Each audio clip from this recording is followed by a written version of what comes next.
আসসালামু আলাইকুম প্রিয় দর্শক, আপনারা যে ভিডিওটি দেখছেন এই ভিডিওটি হলো নারায়ণগঞ্জ জেলা রূপগঞ্জ উপজেলা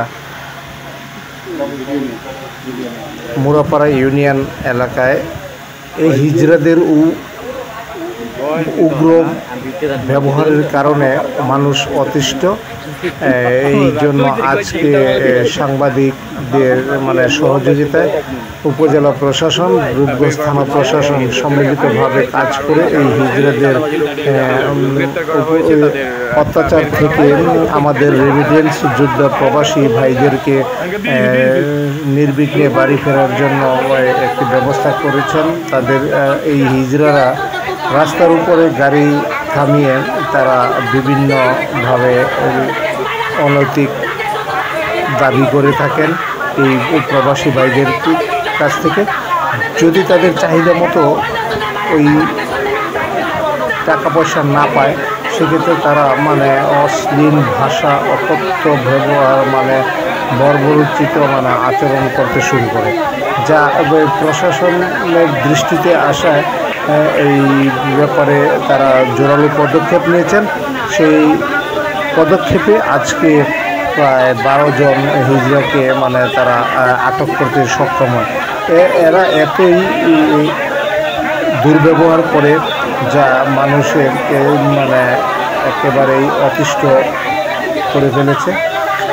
আমরা এদের অত্যাচার থেকে আমাদের রূপগঞ্জ এলাকাবাসী সহ আমাদের এই রূপগঞ্জের উপর দিয়ে যত প্রবাসী ভাইরা চলাফেরা করবেন, তারা যেন নির্বিঘ্নে এয়ারপোর্টে যেতে পারেন, আসতে পারেন, সে ব্যাপারে প্রশাসনের যে আজকে যেই ভূমিকা, সেটা আমরা অনেক আনন্দিত।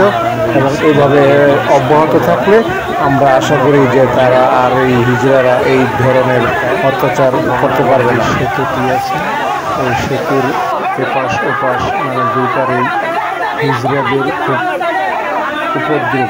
তারা বিদেশ থেকে আমাদের রেমিটেন্স যোদ্ধারা যখন গাড়ি নিয়ে আসে, আমাদের এই সমস্ত এলাকা দিয়ে গাড়িগুলি চলে যায়, তখন এই হিজড়ারা একটি সংঘবদ্ধ দল তাদের গাড়িকে আটকে দেয় এবং তাদের চাহিদা মতন টাকা যদি না দেয় বা তারা এমন কিছু দাবি করে যেটা একেবারেই অযৌক্তিক, এবং সেভাবে আবার যদি তাদের দাবি পূরণ না করে, তবে আমাদের এই প্রবাসী ভাইদেরকে সহ ড্রাইভারদেরকে হেনস্থ করে বিভিন্নভাবে তাদের